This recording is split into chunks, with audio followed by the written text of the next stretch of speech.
네. 우리는 배신의 정당, 네. 바른정당 사람을 덜누는 순간에 단일화 없다. 네. 그다음에 우리가 먼저 단일화 구체적인 제안을 했는데 네. 한국당에서 거부를 한 거예요. 예. 그래서 단일화에 대한 마음이 한국당은 애시당초 없었던 거 아니냐. 예. 홍준표 후보 쪽에서 우리를 너무 무시해버렸어요. 그냥 돌아라. 이렇기 때문에 단일화가 깨진 겁니다. 그런데 홍준표 후보는 바른정당에서 온 의원들은 왜 받아주었을까요?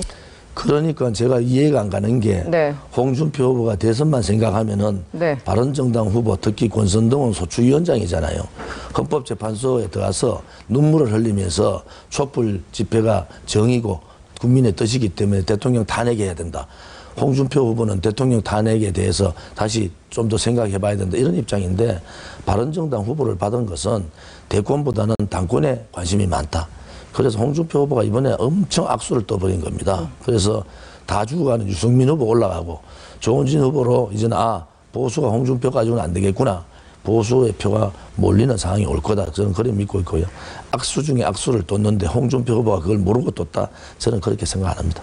좌파 정권 분식시키려고 한다면 대선에서 승리를 해야 될 텐데요. 네. 그 모순에 되는 부분에 대해서는 어떻게 생각하세요? 지금 사실은 네. 좌파 정권이 저렇게 촛불, 저는 가짜 평화 시위다 이런 네. 주장을 하는데 그런 부분에 있어서는 그 사실은 임명진 목사가 들어오고 네. 그렇지 않고 이게 대통령이 탄핵이 잘못된 탄핵이다.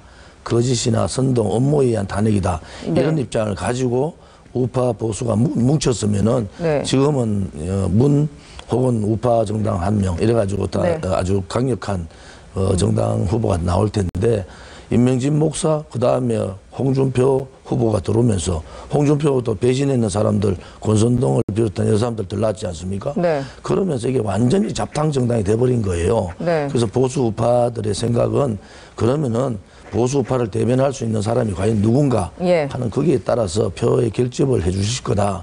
저는 그렇게 보고 있죠. 그렇게 생각을 하시지만 그 여론조사에서 지지율이 기대에 많이 미치지 못하는 부분은 좀 아쉬우실 것 같습니다. 어떻게 보십니까? 여론조사에 네. 응답률이 4%밖에 안 됩니다. 예. 미국은 25% 이하의 응답률은 네. 여론조사의 조작이라든지 여러 가지 문제점이 있기 때문에 발표를 못하게 하지 않습니까? 그러면 그 4%의 응답률을 가지고 있다 하는 것은 그 여론조사의 신뢰성이 없다. 네. 그리고 제가 130군데 정도의 유세를 다녀보면은 예. 민심의 요동은 굉장히 치고 있거든요. 네. 그 중심은 대통령 탄핵에 뭔가 문제가 있다. 네. 뭔가 잘못됐다. 또 구속까지 시킨 것은 이것은 너무한 거 아니냐. 네. 이런 민심들이 요동을 치고 있는데 보수를 자처하고 있는 한국당 홍준표 후보는 그것을 못 껴안고 있어요. 네. 그러니까 시아이 보수라든지 앵그리 보수들이 예. 갈 자리를 잃다가 네. 제가 나와서 그런 얘기를 해주니까 예. 이제 그분들이 표를 결집해주는 그런 역할이 있을 거다. 네. 그게 아마 이제 3일 남았는데 이 3일 상간에 그런 표 결집력이 있다. 이렇게 저는 믿고 있습니다. 샤이 보수가 마지막으로 조원진 후보께 결집을 할 것이다. 투표를 안 하려고 했던 분들, 예. 투표 포기하려고 했던 사람, 네. 또 분노해서 보수가 아닌 다른 후보를 찍으려고 했던 사람, 네. 이런 분들이 이제는 막판에 표 결집을 한다 이렇게 보고 있죠. 그럼 이번에 TK 지역에서 사전 투표율이 다른 지역보다 많이 낮은 편이었는데 그게 바로 조원진 후보에게 몰리기 위하여 그러니까 뭐 선택을 고민하고 있다. 결정을 못 하고 있는 거죠. 이분들이 네. 고민하고 있는 거죠. 3일 안에 설득이 가능할까요? 저는 선거는 하루 저녁에도 다 뒤집어지고 네. 선거장 갈 때도 네. 후보의 결정이 바뀔 수가 있기 때문에 네. 저는 거기에 대한 믿음이 있는 게요.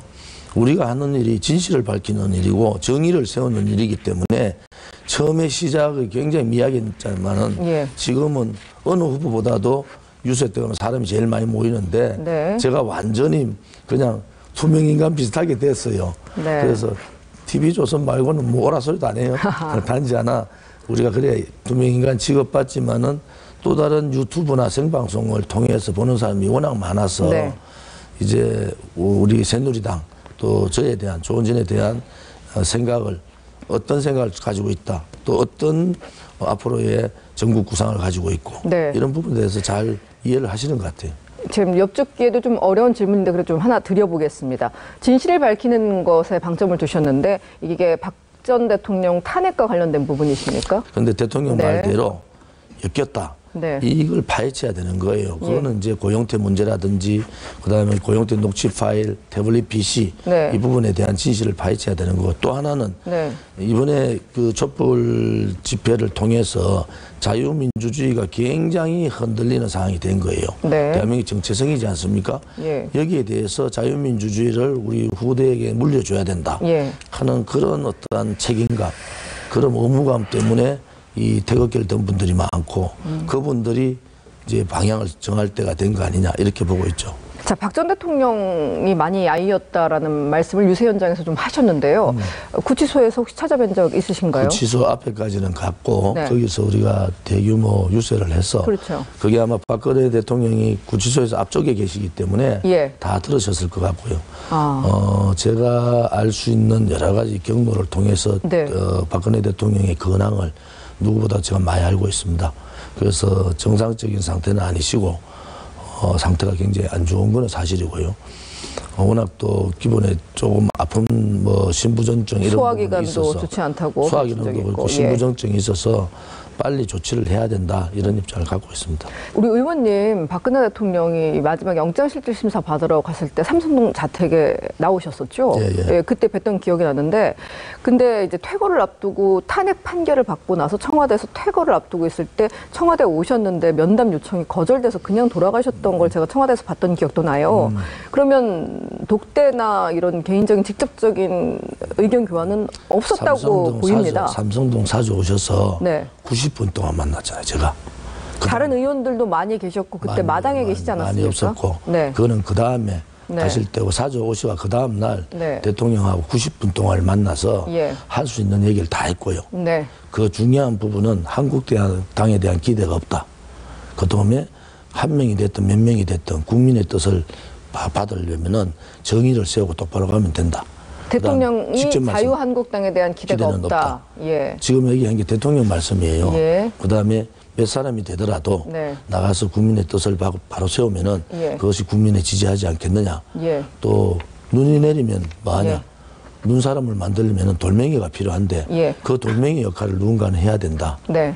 또 대통령께서는 당당하면서도 네. 이것은 이 탄핵에는 내가 엮인 것 같다.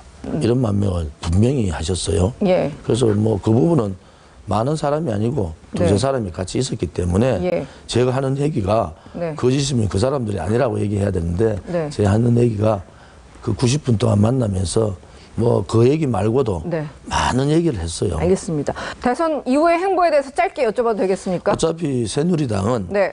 정당 보수 정당의 가치, 보수 정당의 개혁을 네. 하고 또 대통령의 탄핵의 무효 네. 혹은 명예회복을 위해서 나왔기 때문에 그 투쟁에는 끝이 없을 겁니다. 계속 전진만 있다 이렇게 말씀드리겠습니다. 오늘 이렇게 선거 막바지에 귀한 시간 내주셔서 정말 감사합니다. 감사합니다. 고맙습니다.